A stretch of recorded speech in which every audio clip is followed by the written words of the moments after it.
Hey all you whiskey lovers.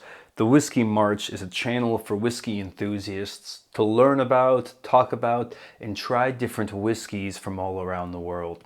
To learn a little bit about the history and what goes into whiskeys like this, but also to learn about a little bit about the production of it, how it's made, and how that impacts the final flavor of the whiskeys that we know and we love today.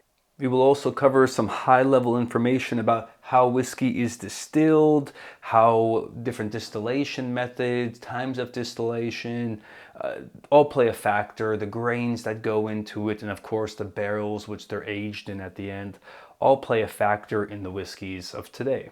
Now, you can't just have a whiskey without going a little bit back in time and exploring the history of whiskey, how it's produced, how it's changed over periods of time, and what different countries do differently when it comes to whiskey production. The history of whiskey is as rich as the flavors in the glass, and we're going to dive in deep. Now, at the Whiskey March, not only we're going to talk about prior and historical whiskeys and whiskey processes, but we're also going to talk about distillation at our distillery, March Distilling in Switzerland.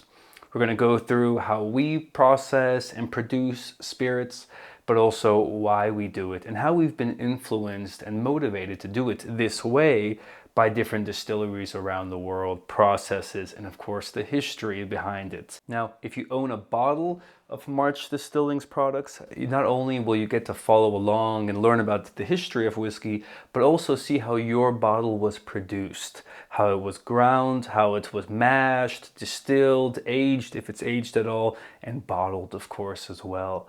So you can figure out exactly why this batch tastes the way it does, and what's different from this batch to maybe batch number 2 or batch number 3. We ask you to join the Whiskey March, learn a little bit more about the whiskeys that you love and enjoy, and possibly even turn a passive hobby into a fixation. So grab a glass and let's get into some whiskey together.